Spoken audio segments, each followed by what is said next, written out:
Florence, the city of dazzling art and whispering intrigue, held a secret. It was a secret born from blood and ambition, a network of stone and cannon designed to keep a powerful family clinging to their throne. This family, the Medici, built more than palaces and galleries. They constructed an iron grip of fortifications across Tuscany, silent sentinels of control. These aren't just old walls. These are fortresses that saw plots, betrayals, and the raw struggle for power. Get ready to uncover the stories behind the most strategic strongholds of the Medici dynasty. Number 1. The Iron Grip of San Martino. There, high above the Sia Valley, where the air carried the scent of pine and distant campfires, stood a testament to early Medici foresight, the Fortezza di San Martino. This wasn't some minor outpost. It was a proper, imposing fortress built in San Piero a Sieve, a strategic choke point in the Mugello region, the very cradle of the Medici family itself. Its roots stretch back even before the full glory of the Grand Duchy, into a time when the Medici were still cementing their hold on Florence and its surrounding territories. Giovanni di Bicci de' Medici, an ancestor of Cosimo the Elder, had already recognized the importance of the Mugello, making investments in the region. However, it was truly under the shrewd direction of Cosimo de' Medici, known as Cosimo the Elder, that San Martino began to take its formidable shape. Cosimo, sometimes called Pater Patriae, the father of the fatherland, understood power not just through finance and political maneuvering, but also through physical control of the land. The Mugello, while a source of Medici wealth and family loyalty, was also a gateway. Invading armies from the north, whether from Bologna or the territories of rival lords, would often find their path through this valley. A strong point here was not merely a convenience.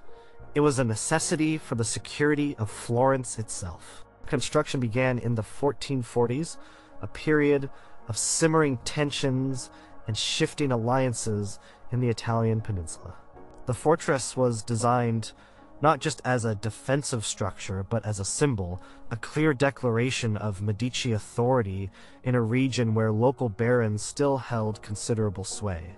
The architecture of San Martino showcased the transition from medieval castle design to more modern defensive principles, though not yet the full bastion trace that would dominate a century later. It featured thick, high curtain walls, robust towers, and a deep ditch. The main keep, a formidable structure in itself, offered a final redoubt. While later Medici Grand Dukes would perfect the art of military engineering, San Martino represented a crucial stepping stone. It was a permanent garrison housing soldiers loyal to the Medici, ready to patrol the valley, collect tolls, and suppress any local disturbances. This was a direct extension of Florentine authority into the countryside, a physical manifestation of the Medici's reach beyond the city walls. The records from the period speak of the substantial investment made in San Martino. Acquiring the land, sourcing the materials, and paying the skilled masons and laborers required significant financial outlay, a burden the Medici, with their vast banking empire, were uniquely positioned to bear.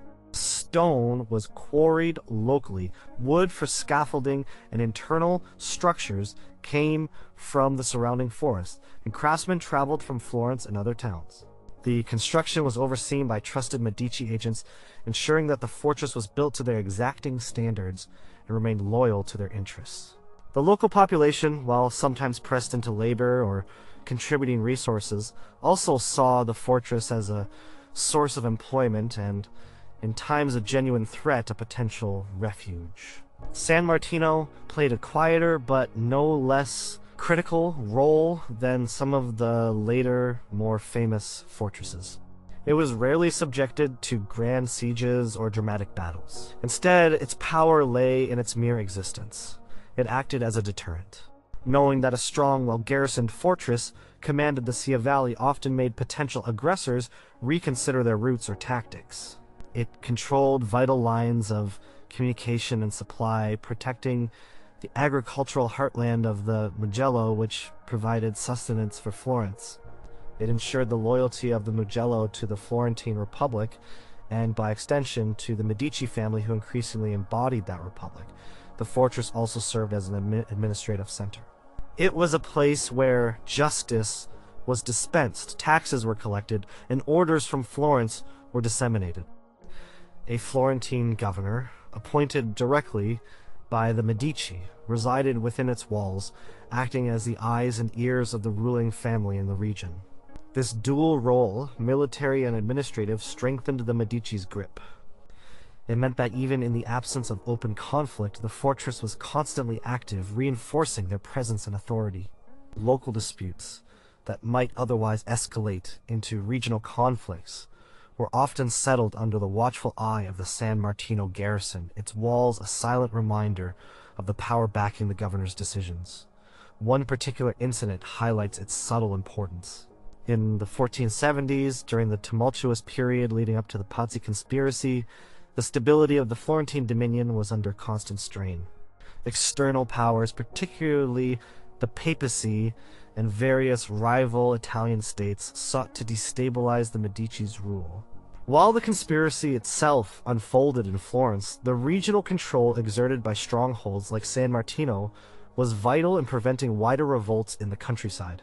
The presence of loyal troops and a fortified position meant that agents, provocateurs, or rebellious factions would find it difficult to gain a foothold or organize a significant uprising in the Mugello. The fortress ensured that the supply lines to Florence remained open, and that any attempt to march on the city from the north would face a formidable obstacle. After the Pazzi conspiracy, when Lorenzo the Magnificent consolidated his power, the network of regional strongholds like San Martino gained renewed importance. Lorenzo, a master diplomat and politician, understood that a strong domestic base was essential for his foreign policy. He invested further in maintaining and updating such fortresses, ensuring their garrisons were well supplied and disciplined. San Martino, though older, continued to be a valuable asset in this network, a reliable bulwark against internal and external threats alike. It was a quiet guardian, its stone walls absorbing the history of centuries, a silent witness to the ebb and flow of Medici fortunes. Over the centuries, as military technology advanced, and the Medici's hold on Tuscany became absolute, the strategic significance of San Martino evolved. It transitioned from a frontline defense to a more localized administrative and control point. The later Grand Dukes still valued its presence, ensuring its upkeep, but their attention shifted to larger, more modern fortifications that could withstand the firepower of gunpowder artillery. Yet, San Martino remained a testament to the early Medici strategic genius, a foundation upon which their vast territorial power was built. It stood as a permanent reminder that even before their grandest palaces, the Medici understood the power of stone and disciplined soldiers in securing their domain. Its walls, weathered by time, still tell the story of a family consolidating power through the physical reshaping of their ancestral lands. Number 2. The mighty walls of Castrocaro. Deep in the Romagna region, perched on a rocky spur, stands the Fortezza di Castrocaro, a powerful testament to strategic defense and Medici ambition. This wasn't an entirely new construction by the Medici, but rather a formidable medieval stronghold they meticulously modernized and incorporated into their growing network of fortifications, making it truly their own. Its history predates Medici rule by centuries, witnessing countless sieges and changes of hands. However, it was under the Medici, particularly Cosimo I, that Castrocaro reached its peak as a state-of-the-art military bastion designed to guard the Grand Duchy's northeastern border. The location of Castrocaro was its primary strategic asset. It commanded the routes between Tuscany and Romagna, a crucial gateway for trade, but also for invading armies. For centuries, control of Castrocaro meant control of this strategic passage.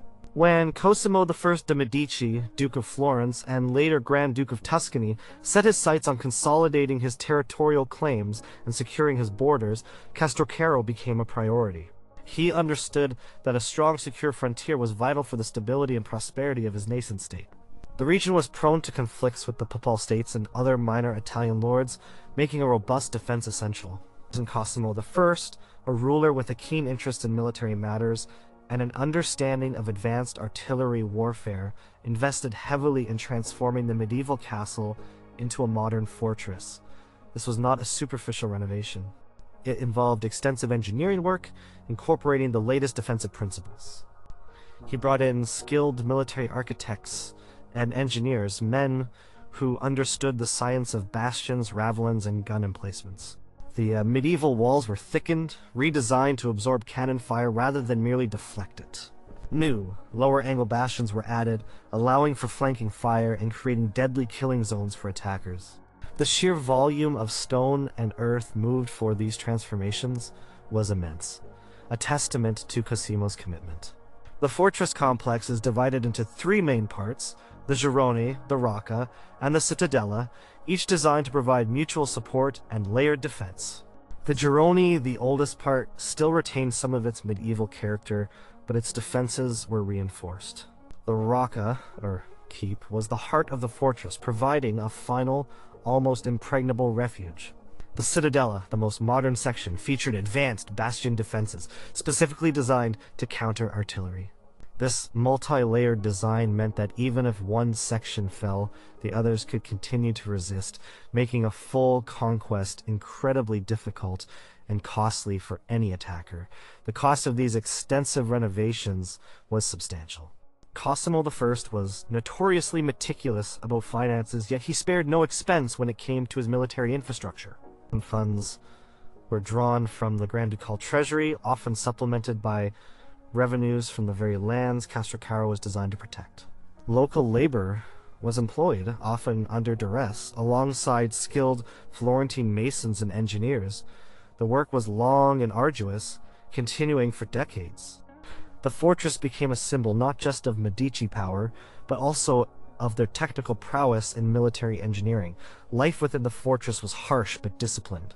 A permanent garrison of Medici soldiers was stationed there, a mix of Tuscan and mercenary troops. Their duties included patrolling the surrounding territories, maintaining the fortress, and acting as a local police force. They were responsible for collecting tolls on behalf of the Grand Duke, ensuring the security of trade routes, and suppressing banditry. The fortress also served as a storage depot for arms, ammunition, and provisions, capable of sustaining a lengthy siege. The governor of Castrocaro, a trusted appointee of the Grand Duke, held significant power and authority over the surrounding region, acting as the Grand Duke's direct representative. One vivid example of Castrocaro's strategic importance comes from the late 16th century, after Cosimo I's death. While not directly involved in major sieges, its very presence and readiness were crucial during periods of heightened tension with the Papal States. The popes, particularly Sixtus V, were strong temporal rulers who often clashed with the Medici over border disputes and jurisdictional claims. Castrocaro, bristling with artillery and manned by well-trained troops, served as a powerful deterrent. Its existence meant that any papal aggression would have to face a formidable obstacle right at the border, forcing papal forces to commit significant resources before even reaching the main Tuscan territories. This often led to diplomatic solutions rather than open warfare, a testament to the fortress's quiet but effective power. The Medici also utilized Castrocaro as a prison for high-profile political prisoners, a stark reminder of its role in maintaining order and suppressing dissent. The deep dungeons and secure cells within the Rocca held those who dared to defy Grand Ducal authority. Its remote location and formidable defenses made escape virtually impossible, reinforcing its image as a place of ultimate control. The fortress was not merely a military installation. It was an instrument of state power, upholding justice and imposing the Grand Duke's will on his subjects and neighbors alike. During the late 16th and early 17th centuries, under Ferdinando I and Cosimo II, Castrocaro continued to be an important border post. It received regular inspections from Grand Ducal engineers and generals who would assess its readiness, inspect the condition of its defenses, and review the discipline of its garrison. Funds were continuously allocated for its maintenance and periodic upgrades, ensuring it remained relevant in an era of rapidly evolving military technology. This constant attention underscores its enduring strategic value in the Medici's defensive network. The Fortezza di Castrocaro represents a unique aspect of Medici military strategy, the intelligent adaptation and enhancement of existing strongholds. Instead of always building from scratch, Cosimo I recognized the inherent value of an already strategically placed fortress and invested the resources to make it fit for purpose in the age of gunpowder. It stands today as a monumental example of Renaissance military engineering, a layered, formidable complex that guarded the Grand Duchy for centuries. Its silent stones recount tales of border vigilance, of military innovation, and of the unyielding will of the Medici to protect their hard-won dominion, particularly against threats emanating from their eastern frontiers. Number 3. The unyielding grip of Siena. After years of bitter conflict, marked by a brutal siege that devastated the Sienese Republic, Cosimo I de' Medici finally achieved his ultimate goal, the conquest of Siena, in 1555. This victory, however, was not the end of his concerns. Siena had been a fiercely independent rival to Florence for centuries, and its citizens harbored deep resentment towards their new Florentine overlords. To ensure permanent submission and to prevent any future rebellions or attempts to restore Sienese liberty, Cosimo I initiated the construction of the Fortezza Medici in Siena, an imposing symbol of Florentine dominance. This was no ordinary fortress. It was a statement in stone designed to quell any flicker of Sienese defiance. The choice of location for the fortress was critical. Cosimo's engineers selected a site on the northwestern edge of the city, near the old Lizza Gardens, overlooking the city walls and possessing commanding views of the surrounding countryside. This strategic position allowed the fortress to control vital access points into Siena, and crucially, to intimidate the city itself. Its guns, though primarily defensive against external threats, could also be turned inward, a silent but potent reminder of Florentine power. The fortress was explicitly designed to house a Florentine garrison, a constant presence of foreign soldiers within the heart of the conquered city. Construction began almost immediately after the fall of Siena, under the direction of renowned military architects, including Bartolomeo Ammanati, who would later play a significant role in Florentine architecture. The design followed the latest principles of bastion fortifications developed to withstand and counter heavy artillery fire. It featured massive, low-lying walls, earthen ramparts, and a pentagonal shape with 5 powerful bastions projecting outwards. Each bastion provided flanking fire, creating deadly crossfire zones for any attacker attempting to approach the walls. The angles and slopes were carefully calculated to deflect cannonballs rather than crumble under their impact. The scale of the project was immense, requiring vast quantities of stone, brick, and timber. Labor was drawn from the conquered Sienese population, a deeply humiliating imposition. The citizens of Siena, many still reeling from the devastating siege that had reduced their population and ruined their economy, were forced to contribute their efforts and resources to build the very structure that symbolized their subjugation. This act of forced labor was not just practical, it was a deliberate psychological blow, cementing the reality of their defeat. The construction was costly, drawing heavily from the Grand Ducal treasury, but Cosimo I considered it a necessary investment in maintaining his new dominion. The Fortezza Medici was more than a military base. It was the nerve center of Florentine control in Siena. A Florentine governor, appointed directly by Cosimo I, resided within its walls, exercising full authority over the city and its surrounding territory. This governor was supported by a permanent garrison of loyal Florentine or mercenary troops. Their duties extended beyond military defense. They were tasked with maintaining order, enforcing Florentine law, collecting taxes, and suppressing any signs of sedition or resistance. Any public gatherings, any suspicious movements were observed from the high vantage points of the fortress. The fortress's psychological impact on the Sienese was profound. Its imposing presence, visible from almost every part of the city, served as a constant reminder of their lost independence. The Florentine flag flew from its highest point, a daily humiliation for a proud people. The local folklore from the period speaks of the resentment and quiet defiance even as the fortress rose. The very stone of the fortress became a symbol of their subjugation, a heavy weight on their collective spirit. Yet, despite the deep-seated hatred, the fortress achieved its primary objective. Siena remained firmly under Medici control, never again seriously threatening Florentine hegemony. One important incident, highlighting its strategic significance, occurred decades after its completion. In the early 17th century, under Grand Duke Ferdinando I, there were persistent rumors of Spanish plots to incite rebellion in Siena and potentially detach it from the Grand Duchy of Tuscany. Spain, a dominant power in Italy, had interests in maintaining a fragmented peninsula. The Fortezza Medici, with its strong garrison and formidable defenses, was a crucial factor in foiling these potential plots.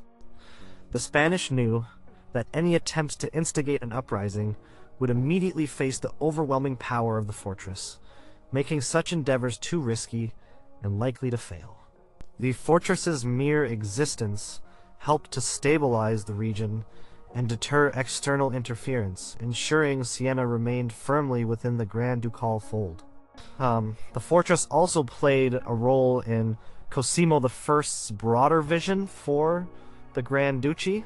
He aimed to unify Tuscany under a single centralized authority, dismantling the old city-state rivalries.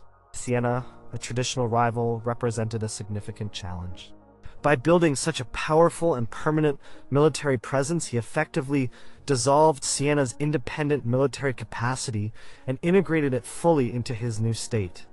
The fortress was part of a wider strategy of building a network of strong points across Tuscany, all ultimately answering to Florence. This network ensured the Grand Duke's authority stretched from the Mediterranean coast to the Apennine Mountains. Over the centuries, as Siena became fully integrated into the Grand Duchy, the fortress's primary function shifted slightly. While still a military base, it also became a space for public life. The Lizza Gardens adjacent to the fortress were eventually incorporated into its surroundings, becoming a popular promenade. Parts of the fortress itself, particularly the outer walls, were adapted for public use during periods of peace. However, its core military function remained, a constant reminder of the power dynamics that brought Siena under Florentine rule. The Fortezza Medici in Siena stands as a stark and powerful monument to the Medici's iron-fisted approach to consolidating power. It is a structure born from conquest and designed to maintain control, a physical manifestation of a vanquished republic's submission. Its walls tell a story not just of military engineering, but of political dominance, of a triumphant family imposing its will on a defiant city, and of a lasting legacy in stone that ensured the stability of the Grand Duchy of Tuscany for centuries. Number 4. Livorno's Twin Guardians. Livorno, the Tuscan port city, grew from a small fishing village into a bustling international hub, thanks in large part to the strategic vision of the Medici Grand Dukes. This transformation required not just trade policies but also formidable defenses. To protect this burgeoning port, the Medici constructed not one, but two significant fortifications: the Fortezza Vecchia, or Old Fortress, and the Fortezza Nuova, or New Fortress. Together, they formed a layered defensive system, guarding Livorno from both sea and land, crucial for the Grand Duchy's economic and military power. The Fortezza Vecchia, though its origins predate the full Grand Duchy, was significantly expanded and modernized by the Medici, becoming an integral part of their defensive strategy. Alessandro de' Medici, the first Duke of Florence, initiated some of its key transformations in the 1530s. Later, Cosimo I Medici, with his unparalleled understanding of military engineering and strategic planning, oversaw further extensive works. The fortress incorporated existing structures like a medieval Pisan tower into a new, formidable bastion design. Its position right on the harbor entrance was crucial, controlling maritime access.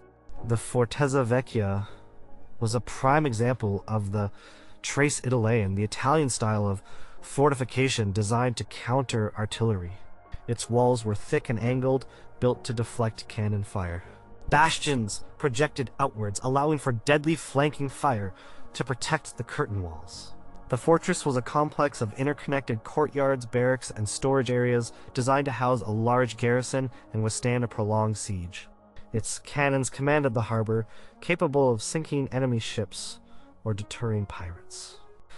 The expansion of Livorno under Ferdinando, the first de' Medici, who transformed it into a free port, necessitated even more extensive defenses. The Fortezza Nuova, or New Fortress, was conceived and built under his direction, starting in the late 16th century.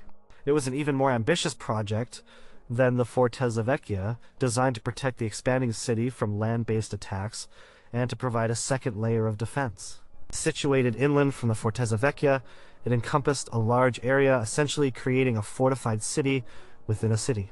The Fortezza Nuova was a marvel of Renaissance military engineering, designed by some of the most prominent military architects of the time, including Bernardo Buontalenti and Alessandro Pironi. It featured a complex system of interconnected bastions, ravelins, and moats. The fortress was built on an artificial island surrounded by canals, making it incredibly difficult to assault. Its walls were even thicker and lower than the Fortezza Vecchia, designed to absorb the impact of the most powerful siege artillery. The internal layout included barracks, arsenals, and provision stores for a large garrison, making it a self-sufficient defensive hub. The construction of both fortresses, especially the Fortezza Nuova, involved an immense undertaking. It required the movement of vast quantities of earth and stone, the dredging of canals, and the labor of thousands of workers, including convicts and slaves. The cost was astronomical, but the Medici Grand Dukes recognized that Livorno's prosperity, and thus a significant portion of the Grand Duchy's revenue, depended on its absolute security. These investments were seen as essential for safeguarding their commercial empire. The canals surrounding the Fortezza Nuova also served an economic purpose, connecting the port to the new city layout and facilitating trade. The strategic purpose of these twin fortresses was multifaceted. They were the primary defense against naval assaults, crucial for protecting the Grand Duchy's burgeoning fleet and its merchant ships. They also guarded against land-based invasions, particularly from powers like Spain, which had a strong presence in Italy and could pose a threat to Tuscan coastal territories. The fortresses acted as a deterrent, their formidable appearance discouraging potential aggressors. They ensured that Livorno remained a safe haven for trade, attracting merchants from across the Mediterranean and beyond. One compelling example of their utility involved the persistent threat of Barbary pirates. Throughout the 16th and 17th centuries, pirate raids were a constant danger to shipping and coastal towns.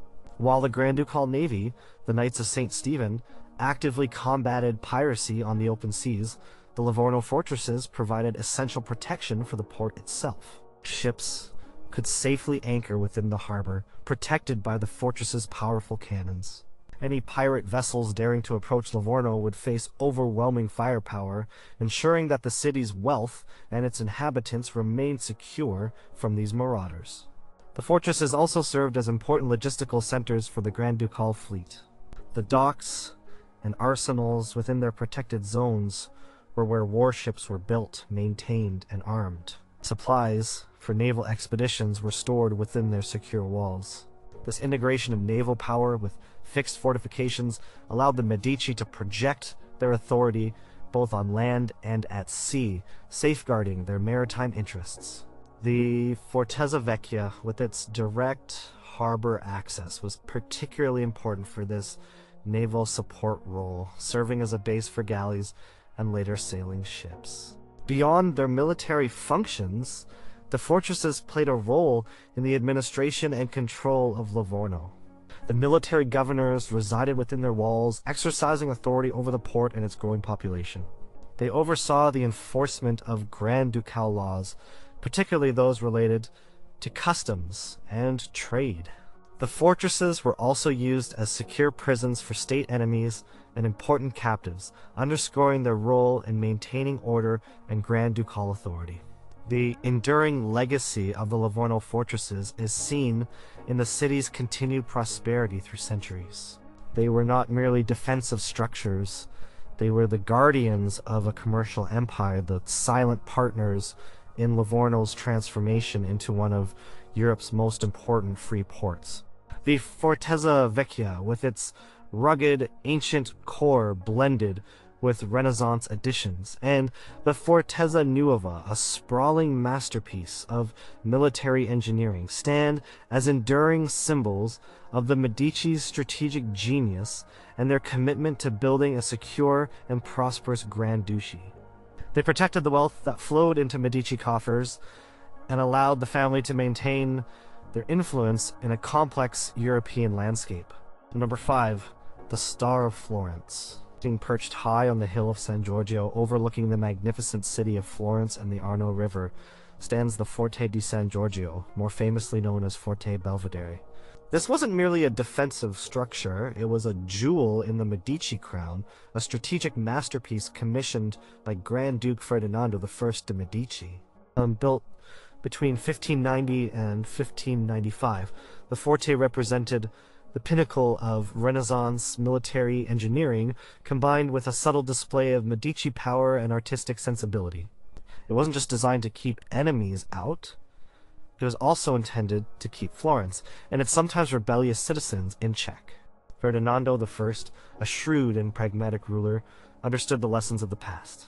And Florence had suffered devastating sieges, particularly the one in 1530 that led to the return of the Medici with imperial backing. He realized that existing city walls, while formidable, might not be enough against prolonged modern artillery attacks or internal unrest. Forte Belvedere was conceived as the ultimate safeguard for the Grand Ducal family and their treasury. Its strategic location meant it could defend the city from a high vantage point while also providing a secure refuge for the Medici themselves, connected directly to the Pitti Palace by a private fortified corridor.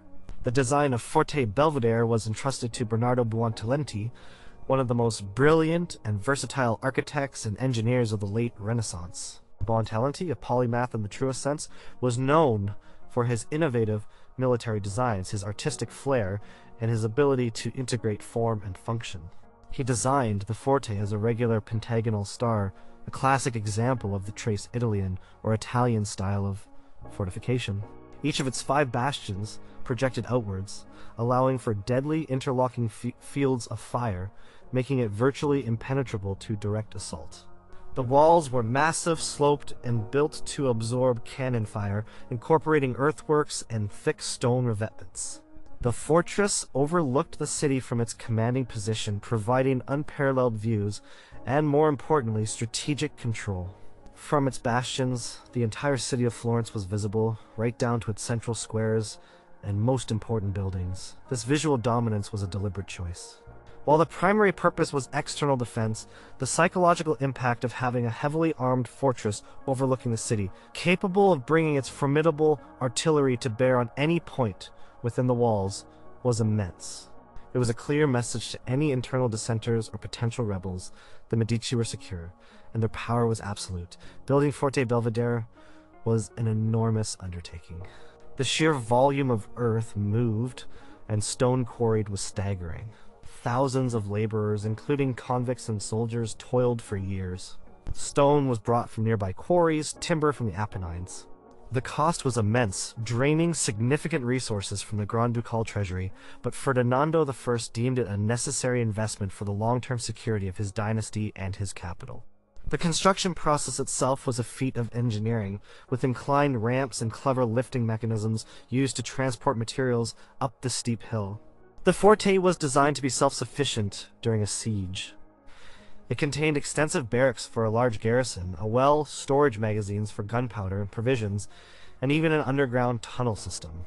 The Medici treasury and other valuable possessions were often stored within its secure vaults, providing the ultimate safe deposit box for the Grand Duchy's wealth. This dual function, a military stronghold and a secure vault, underscored its importance to the Grand Ducal family. One compelling instance that highlights Forte Belvedere's strategic value, particularly its role as a secure Medici refuge, occurred during the plague outbreaks that periodically swept through Florence in the 17th century.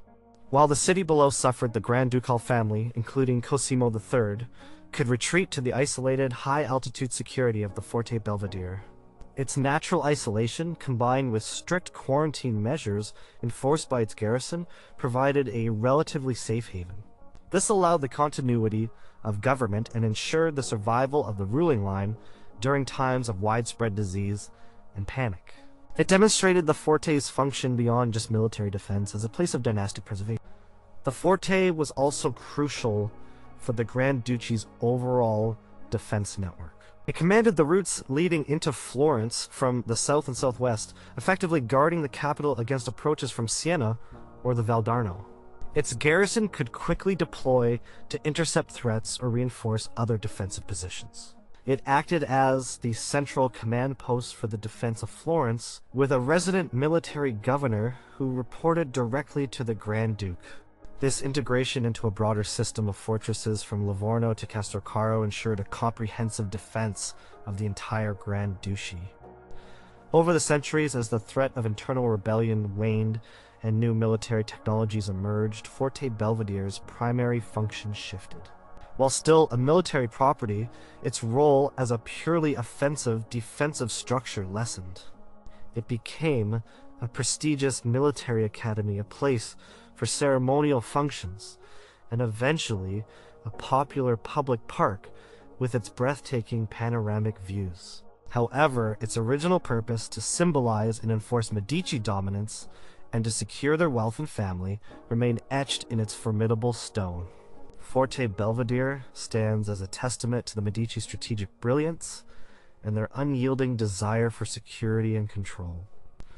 It is a harmonious blend of engineering might and architectural elegance, a star-shaped sentinel that watched over Florence for centuries. Its silent walls hold countless stories of dynastic ambition, military innovation, and the enduring power of a family determined to hold on to its legacy, protected by stone and cannon high above the city they ruled. Number 6. The Leviathan of Florence. After the tumultuous siege of Florence in 1530, which saw the city's republican government fall and Alessandro de' Medici installed as its first duke, with the backing of Emperor Charles V, Florence found itself in a precarious state. The Medici, while restored to power, faced deep-seated resentment from many Florentines who longed for the old republic. External threats loomed too, with powerful European states constantly vying for influence in Italy. It was in this climate of instability that Cosimo I de' Medici, who became Duke in 1537, conceived of his most ambitious and controversial military project, the Fortezza di Basso. This colossal fortress was not just a defense against foreign armies. It was an iron fist raised against the city itself, designed to secure Medici rule definitively and crush any whisper of dissent. Cosimo I, a pragmatic and often ruthless ruler, understood that his power needed to be unshakable. He recognized that the existing medieval city walls were insufficient for modern artillery warfare, and that a strong, visible military presence was essential to maintain internal order. The Fortezza di Basso, or Lower Fortress, was to be a massive, state-of-the-art bastion, deliberately placed at the northern edge of Florence, controlling a key access point to the city. Its construction began almost immediately under the direction of the renowned military engineer Antonio da Sangallo the Younger, a master of bastion fortifications. Sangallo's design was revolutionary for its time, a perfect example of the Tres Italian, or Italian-style fortification. The fortress was enormous, a sprawling pentagonal structure with powerful low-lying bastions at each corner. These bastions, designed to withstand cannon fire, allowed for flanking fire that covered every approach to the curtain walls. The walls themselves were thick, sloping, and filled with earth, making them incredibly resistant to bombardment. A deep moat surrounded the entire complex, further enhancing its defensive capabilities. The fortress was designed to be self-sufficient, capable of housing a large garrison, extensive arsenals, and provisions for a prolonged siege. The construction of the Fortezza di Basso was an immense undertaking, spanning several years and costing an astronomical sum. It required the demolition of numerous existing buildings, including churches and houses, which further inflamed local resentment. Thousands of laborers, including forced conscripts and prisoners, toiled under harsh conditions. Stone was quarried from nearby hills, and vast quantities of timber and earth were moved. The sheer scale of the project was unprecedented for Florence. It was a project that signaled the Medici's absolute commitment to their rule, regardless of the cost or popular opinion. The strategic purpose of the Fortezza da Basso was twofold: external defense and internal control. From its bastions, its artillery could command the approaches to Florence from the north, particularly the routes leading from Bologna and the Apennines. It was a formidable obstacle to any invading army. However, its most controversial and equally important purpose was its ability to control Florence itself. Its guns could be turned inward, capable of bombarding the city in case of a rebellion. This capacity was a clear message to the Florentine populace: the Medici were here to stay, and any attempt to overthrow them would be met with overwhelming force. The fortress became the permanent base for the Grand Ducal garrison, a highly disciplined force loyal to Cosimo I. This garrison was not just for show, it actively patrolled the city, enforced Medici law, and served as a constant reminder of the Duke's authority. The governor of the Fortezza da Basso was a powerful figure, reporting directly to Cosimo and responsible for the security of the fortress and, by extension, the city.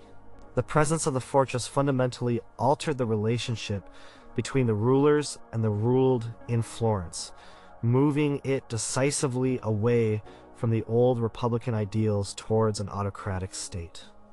A significant event that showcased the Fortezza da Basso's power, even without a direct siege, was the consolidation of Cosimo I's rule in the decades following its completion. The fortress acted as a constant deterrent. While there were occasional plots and whispers of rebellion, none ever gained significant traction. The sheer military might embodied by the Fortezza da Basso, combined with Cosimo's shrewd political maneuvering and intelligence network, effectively stifled any widespread organized resistance within Florence. The fortress symbolized the end of the Florentine Republic and the firm establishment of the Grand Duchy of Tuscany under Medici rule. Beyond its military function, the Fortezza da Basso also became a venue for Grand Ducal spectacles and events. Its vast internal spaces were sometimes used for military parades, official receptions, or even public celebrations when the Medici wished to display their power and generosity. However, its primary identity remained that of an impregnable stronghold, a silent but potent guardian of Medici supremacy. It housed state arsenals, valuable archives, and was a secure place for royal visits and important political meetings, ensuring the safety of participants. Over the centuries, as Florence's internal dynamics settled and external threats evolved, the Fortezza da Basso's military role shifted. It remained an active military barracks and storage facility well into the modern era. In the 20th century, it found new life as a major convention and exhibition center, its vast internal spaces adapted for modern purposes. However, its original purpose, to establish and maintain the iron grip of the Medici over Florence, remains a powerful historical echo within its colossal walls. The Fortezza da Basso stands as a monumental testament to Cosimo I de' Medici's political foresight and ruthless pragmatism. It is not just a building, it is a declaration in stone, a physical manifestation of absolute power. Its story is one of a city transformed, a republic extinguished, and a dynasty cemented by the formidable strength of military engineering. Its walls, still standing proud and unyielding, tell a captivating story of dominance, fear, and the enduring legacy of the Medici in the heart of Tuscany.